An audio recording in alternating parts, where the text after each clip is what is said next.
All right, so I wanted to make a video about the whole budget situation, and this is an article from Global saying Canada's federal budget, a financial expert breaks it down. So let's see what they have to say here. Canada's first federal budget in more than 2 years contained a number of proposals, including a national daycare program. I like how they say that first budget in more than 2 years, like just nonchalantly, like anyway, extensions to the relief programs for businesses and a digital services tax, among other items. So they're taxing Netflix, I know, and I think they're taxing some other stuff too. Um, Government's national daycare program is targeting a 50% reduction in the average cost of childcare facilities within the next 18 months, with the goal of getting the cost down to $10 a day within 5 years. To put that into perspective, for some families in some cities, that's like a mortgage payment or two in savings per month. Um, I don't know how $10 a day over 5 days a week, four, that's what, 10 times 20, $200.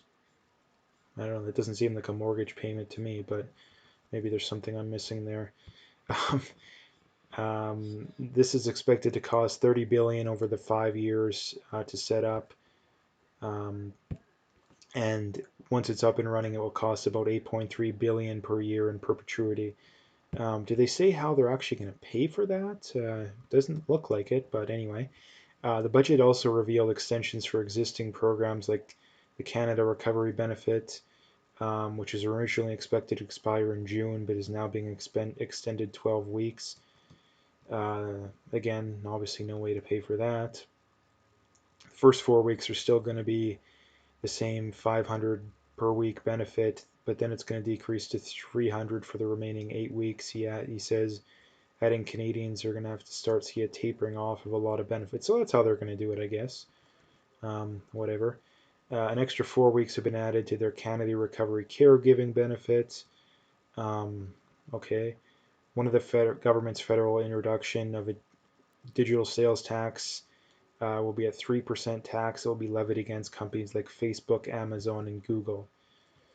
Uh, Banerjee adds that Canada and other countries have been looking into creating a digital services tax since 2013 that was supposed to be in place but now isn't.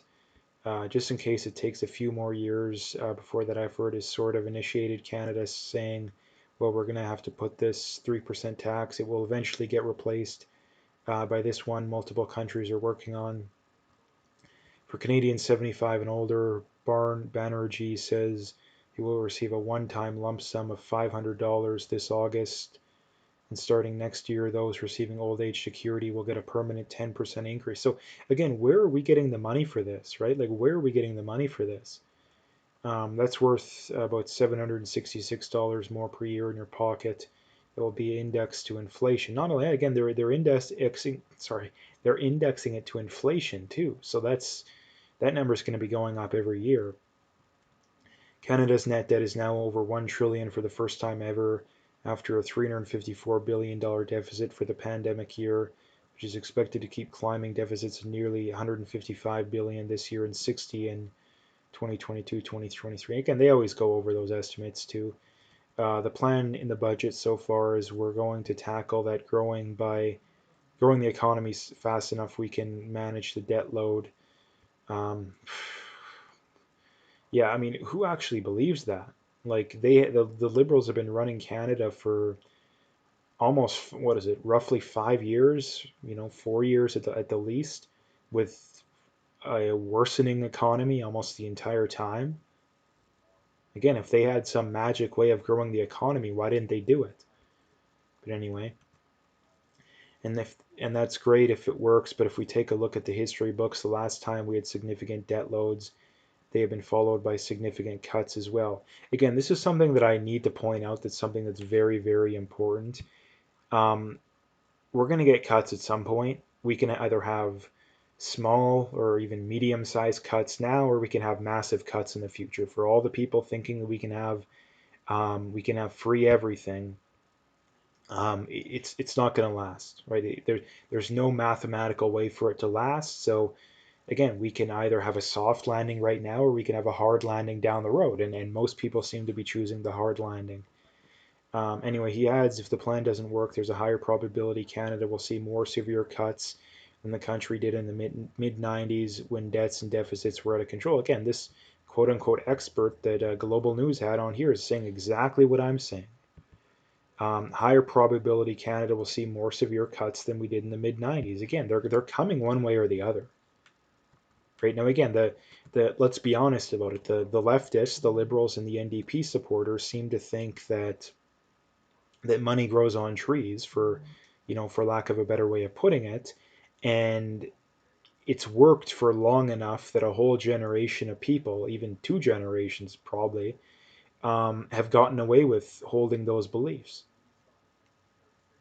right? And not to mention too the fact we're giving more money to the boomers. Like my God, and again, like the boomers, they're not all bad, right? They're not all bad, but they're the ones that are most responsible for, even though the dumbest generation's probably the millennials and the younger people, just because of all the brainwashing. But I mean, the old people watch the news too, so they give them a good run when it comes to brainwashing. But anyway, it was the boomers that first voted for all these big government programs, right? None of this stuff we have today existed up until the 60s, pretty much, even into the 70s especially, right? And that's right when the boomers were coming of age. So it was the boomers that are the ones that are most responsible for this. And it really just boggles my mind why more people don't point that out. Now, it doesn't mean you need to hate your grandpa or your grandma or any of that kind of stuff, but you do really need to hold them responsible, right? And the worst part about it too is that they're probably never going to get to see the damage, live to see the damage they've done, right? Because the boomers that voted for all this free stuff, they're going to be dead before the whole system goes belly up. At least most of them. I mean, it depends. For all we know, if we keep running $400 billion deficits a year, the things probably will collapse within the next 5 to 10 years. But the one good thing or not good thing, but the one thing that I always point out is that the governments are very good at kicking the can down the road. If there's one thing that the governments are very good at, it's delaying the inevitable. That is, they're very, very good at that. Um, but again, this budget just screams of we want to buy votes, right? They're increasing old age security to buy the votes of the boomers. They're adding in child care programs to buy the votes of the millennials and the what is it, the Gen X. I mean, Gen X don't really have kids, or at least they're older usually, but um, right. And then not only that, they're buying votes in other ways, right? And they're keeping all the CRB. And again, a lot of people point out too, oh, well, what do you do with all these people that lost their job and stuff? Again, like the whole problem with people saying, oh, what's your solution or what makes you think you're the, again, the problem at the end of the day is it's like having your third heart attack and asking a nutritionist for advice, right? It's kind of too late, right? You smoke a pack a day for 30, 40 years and you're an alcoholic and you got diabetes and you got your third heart attack and then going to a nutritionist and asking for advice. That's what someone's saying, oh, what's your solution? That's the equivalent to what we're doing because I mean,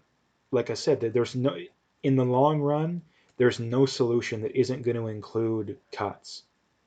It's not possible to spend at the level we're spending. So in the long run, there's no possible way we're going to be able to maintain this. But like I say, it's probably going to take longer than what a lot of people in my space and people who would agree with me think, right? Because there's a lot of people I follow who have been calling for the economy to collapse for years, right? And it hasn't, and it's not because it's not going to. It's not because they're wrong. It's just the fact that the government can kick the can down the road. It's like what I brought up before is that if you were in Soviet Russia in the 1920s when they implemented communism, or even in the 30s or the 40s, right? Seeing how terrible it was, and you're saying, "Oh, this isn't going to work. It's never going to work." Well, it took up until what 80s, late 80s, early 90s for it to collapse. So it took decades, decades, and it's probably going to be the same thing in Canada. Like I mean, personally, I think we're probably about midway through. I think that within the next 10 to 20 years, we're going to have some significant issues. I mean, it could be within the next 3 or 4, to be honest, right? It could be even sooner.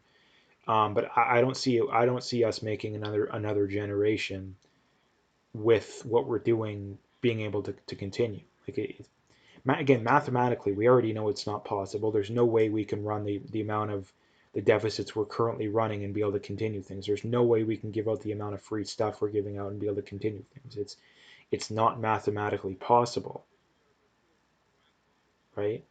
And again, it's just a testament to how, I mean, another testament to just how bad public schools are. That, again, obviously they don't teach kids this stuff. Again, public school teachers and unions are overwhelmingly on the left, so of course they're going to not want to teach kids about this stuff, right? So but again, of all the things that we should be teaching kids is stuff like this.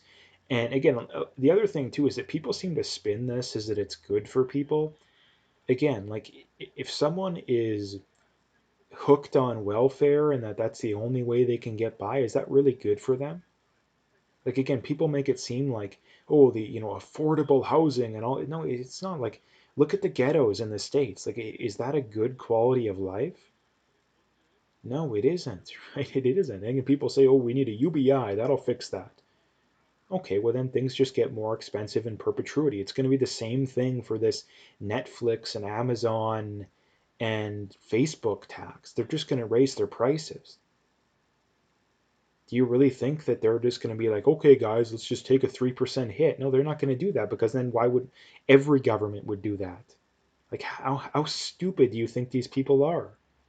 These are some of the most intelligent people in the world that are running these companies, and you think they're just going to take that hit? Like, how stupid do you possibly need to be? But the government will spin it, and oh, we're using that money for our child care or whatever garbage they're going to lie to people and tell them it's about. So again, at the end of the day, it's all lies, right? It's all lies. This stuff isn't sustainable. But again, um, getting into the solutions for all the people, for anyone interested, well, what are the solutions?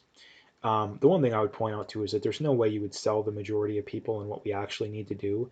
People are going to have to learn the hard way, right? This is why I'm saying that things are going to collapse at some point, because people refuse to listen to reason. They refuse to listen to the evidence, and they refuse to listen to just basic mathematics, right? And that if you constantly spend more than you have over and over and over again, eventually the bill's going to come due, right? What the government of Canada is doing right now is the equivalent to the average individual quitting their job, or maybe before they quit their job, getting a line of credit, taking out a second mortgage, HELOC, extra credit card, maxing out their credit cards, any form of deficit, any form of credit they can possibly get their hands on, then quitting their job, and then living off that. That is what the government of Canada is doing right now, right? And again, anyone with half a brain knows that that's not sustainable, right? And again, the only real excuse people have for not continuing what we're doing is, oh, there's poor people and they're going to suffer if we don't do it. Well, they're going to suffer either way, because again, if we're spending more than we have, eventually the bill's going to come due, and eventually we're not going to be able to borrow that money to help the poor people, and then they're really going to be out on their ass, right? Now we can at least come up with a plan to say, okay, we can't do this anymore. Maybe we don't cut it off instantly, but we're going to phase it out. Okay, maybe we can do that, right? That's a good solution, right? I'm not saying we end all the welfare programs tomorrow. Maybe we phase it out over 5 years, even 10 years if that's what it takes, but we have to end this stuff because it's not going to go on forever, right? So the solutions are very simple. It really isn't that complicated. It's balance the budget, no more deficits. That's all it would take, right? It's very, very, again, people think that it's complicated. No, it's not complicated. All you got to do is force governments to have a balanced budget. It's so simple. It's not even funny. Stuff that can make sense to 5-year-olds, right? You got $5 and you want 5 candies and they cost $1 each. How many can you get, right? There you go. Makes sense to 5-year-olds, right? But the fact that adult human beings seem to want to refuse that basic reality is why we're in the mess we're in and why the mess is only going to get worse. So, anyway, that's what I wanted to bring up today. If you liked the video, make sure you hit that like and subscribe. If you haven't already, make sure you check out those links below. Follow me on those other platforms if you haven't already. If you want to donate, you can do that as well. Again, I would very much appreciate whatever support I can get, but at the very least, just hit that like and subscribe and stay tuned for more.